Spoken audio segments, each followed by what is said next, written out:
आपका अपना देवेंद्र सिंह चावला। आज मैं फिर आपके सामने आया हूँ एक नया वीडियो लेके। अभी जो मैंने पिछला वीडियो बनाया था कि आपके मैंने उसमें 10 क्वेश्चंस के आंसर दिए थे कनाडा टूरिस्ट वीज़ा के बारे में। तो अब मैं जो नई वीडियो लेके आया हूँ इसमें आपको मैं बताऊंगा इंटरनेशनल मोबिलिटी प्रोग्राम के बारे में, जिसके बारे में बहुत लोग चर्चा कर रहे हैं कि वो कह रहे हैं कि कोई LMIA नहीं चाहिए, कोई विदाउट IELTS और विदाउट पोस्ट ग्रेजुएशन और विदाउट फंड शो किए अपने अकाउंट में आप वर्क परमिट ले सकते हैं कनाडा का। तो ये वो कह रहे हैं कि आप इंटरनेशनल मोबिलिटी प्रोग्राम के अंडर सिर्फ दो हफ्तों में आपको वर्क परमिट ग्रांट हो जाएगा। तो इसके बारे में मैं ये वीडियो बना रहा हूँ। तो इसमें बताऊंगा कि ये क्या सच है या झूठ है, या ये आप इसमें अप्लाई कर सकते हैं या नहीं कर सकते। तो चलो हम अपना वीडियो शुरू करते हैं। जैसे मैंने अभी बताया कि जो काफ़ी लोग इसके बारे में बता रहे हैं इंटरनेशनल मोबिलिटी प्रोग्राम के बारे में कि इसमें आप without IELTS, without LMIA, without post graduation किए, विदाउट फंड्स दिखाए और इवन मतलब कि एजुकेशन का भी कोई बार नहीं है इसमें, तो उसके बिना भी आप मतलब अपना 2 हफ्तों के अंदर अपना वर्क परमिट ले सकते हैं कनाडा का।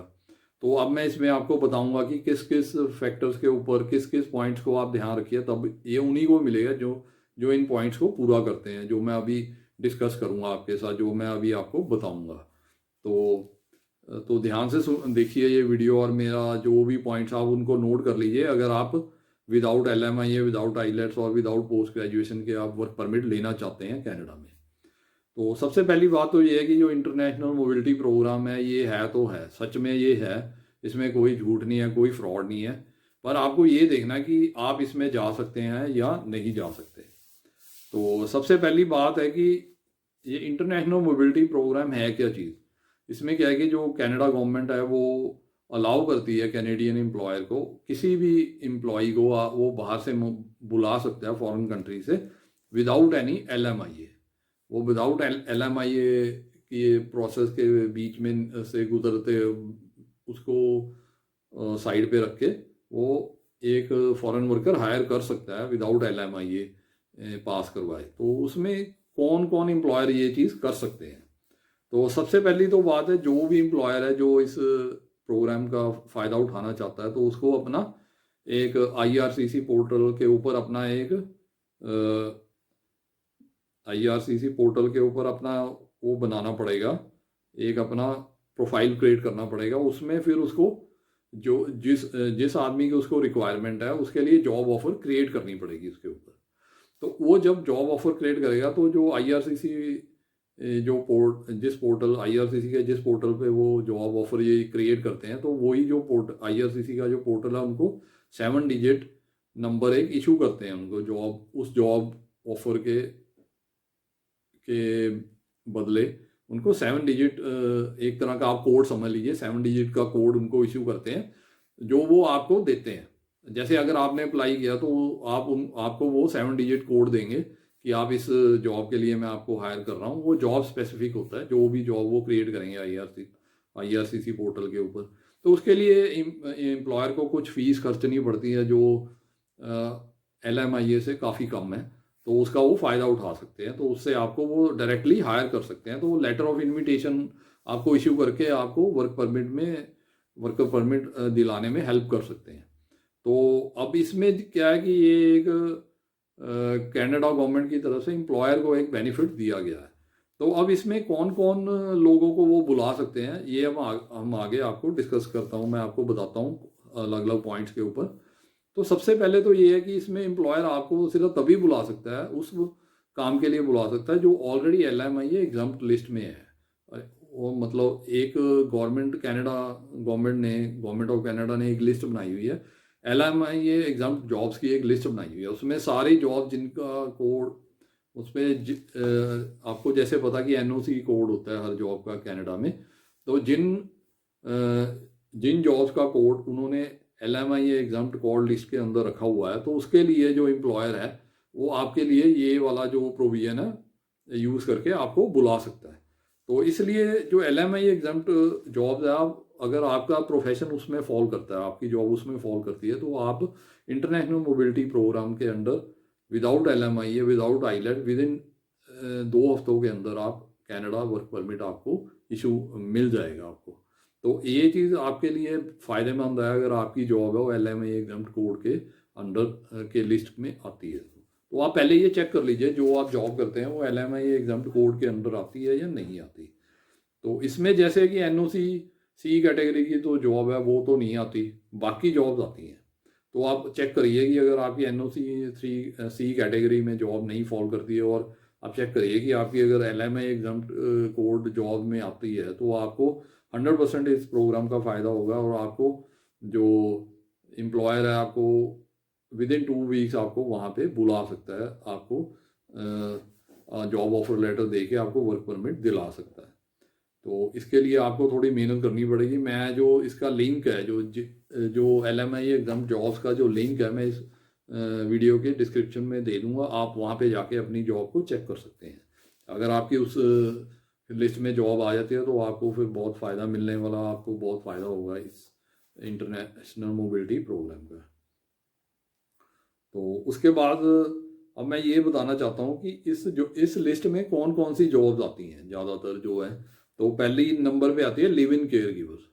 अगर आप इस जॉब कैटेगरी में फॉल करते हैं, जिनको नैनी भी कहते हैं, अगर बच्चों के लिए केयर गिवर बुलाना तो उसको नैनी कहते हैं। जो अगर ओल्ड एज लोगों के टेक केयर के लिए जो हम जिसको हम बुलाते हैं बाहर से, हेल्पर को बुलाते हैं, उनको लिव इन केयर गिवर कहते हैं। तो लिव इन केयर गिवर है जो वो इस LMI एग्जाम जॉब लिस्ट में फॉल करते हैं, तो वो इजीली इसको इंटरनेशनल मोबिलिटी प्रोग्राम के अंडर आप 2 हफ्ते में वर्क परमिट अपना लगवा के कनाडा जा सकते हैं।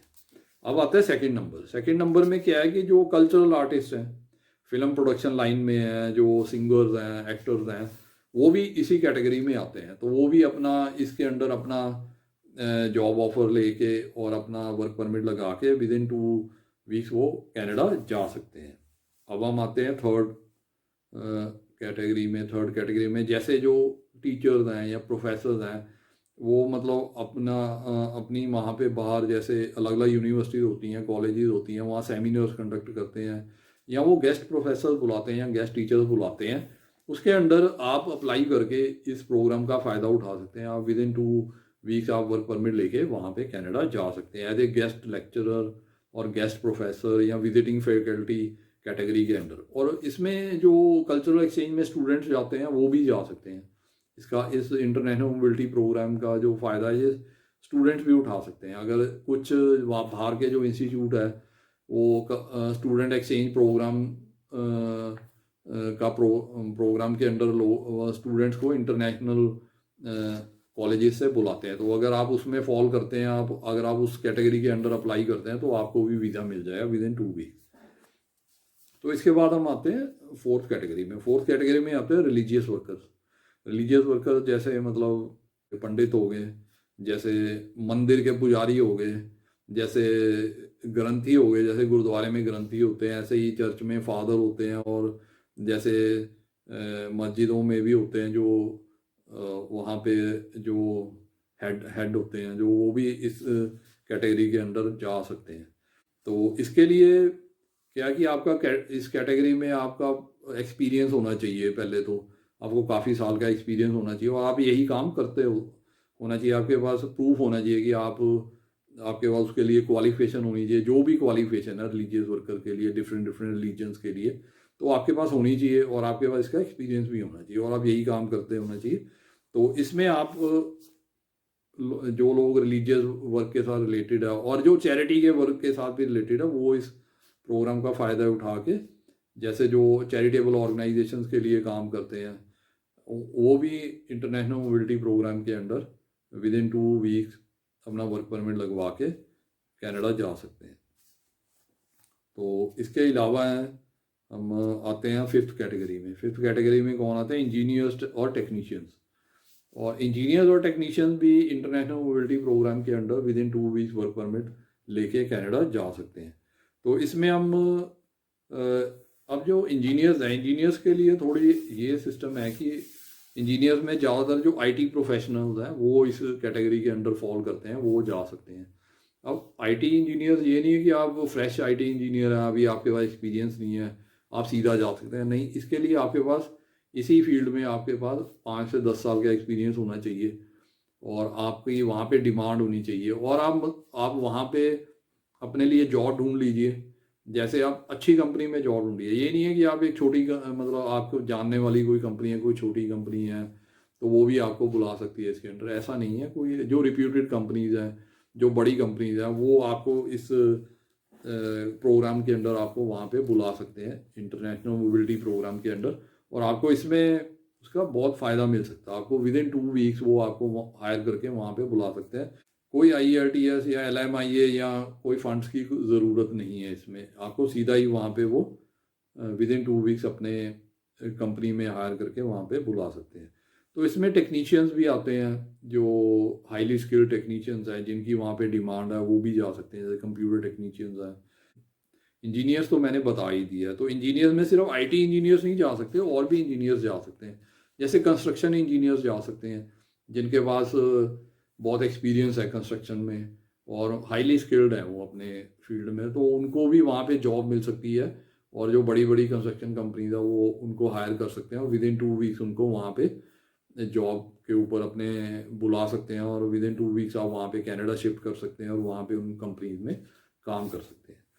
तो ये था, मतलब मेन जो है, ये मैंने कैटेगरीज बताई है आपको जिनमें लोग जा सकते हैं। तो आपको चेक करना पड़ेगा कि जो आपकी जॉब है इन कैटेगरीज में फॉल करती है। अगर आप वो फॉल करती है तो आप 2 हफ्ते के अंदर इंटरनेशनल मोबिलिटी प्रोग्राम के अंडर वर्क परमिट लेके कनाडा जा सकते हैं।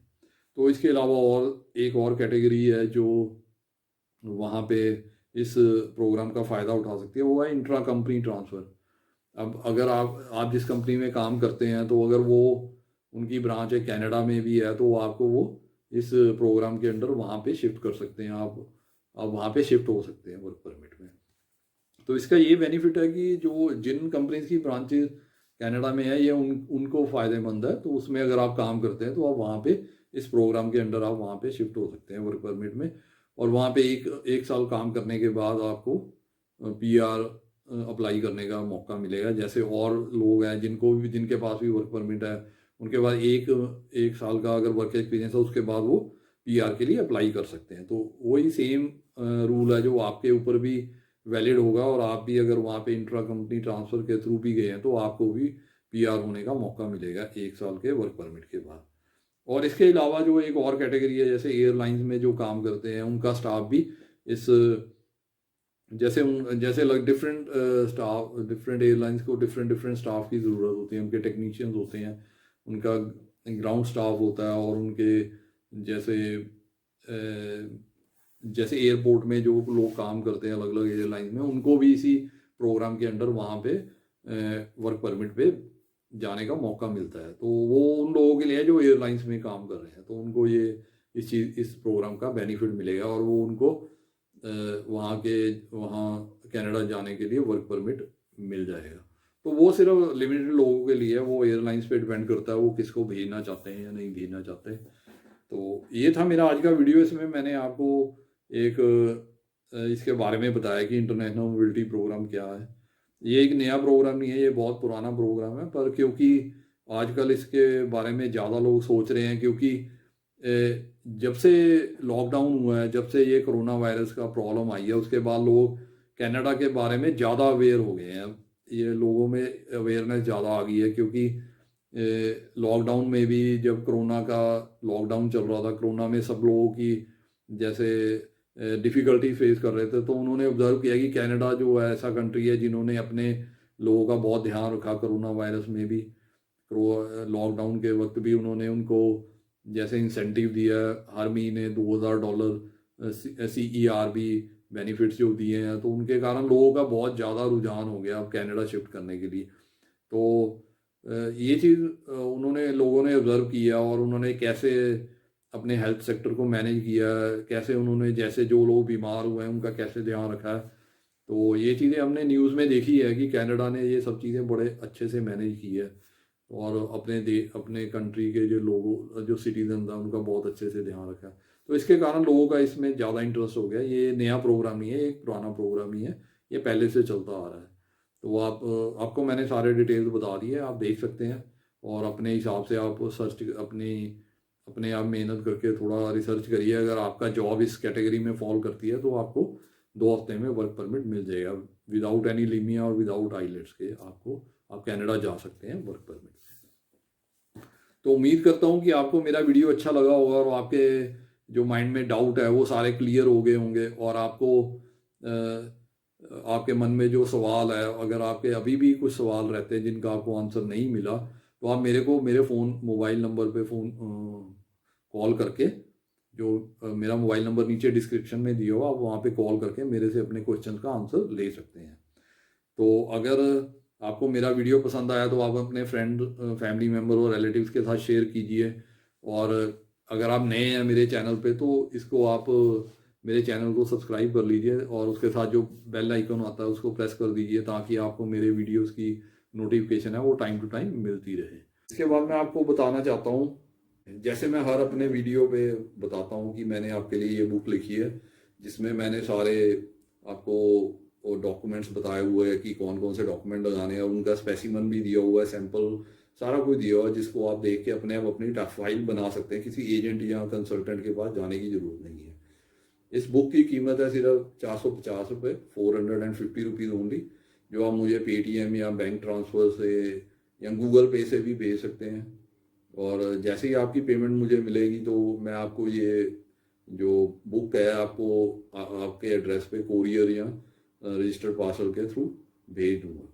इसी तरह एक बुक मैंने ये भी लिखी है जिसमें मैंने वर्क परमिट के बारे में बताया कि आप कनाडा का वर्क परमिट कैसे ले सकते हैं, कहाँ से जॉब अपनी ढूंढ सकते हैं, कैसे आप जॉब के लिए अप्लाई कर सकते हैं और LMIA के लिए अप्लाई कर सकते हैं। उसके बाद आपने अपना जो फाइल है कैसे बनानी है वर्क परमिट के लिए, कौन कौन से फॉर्म भरने हैं, कौन कौन से डॉक्यूमेंट लगाने हैं और क्या क्या डिटेल्स जो आपको चाहिए पता होना चाहिए, वो इस बुक में सारी दी हुई है। इसकी कीमत भी सिर्फ 450 रुपये है, 450 रुपीज़ ओनली।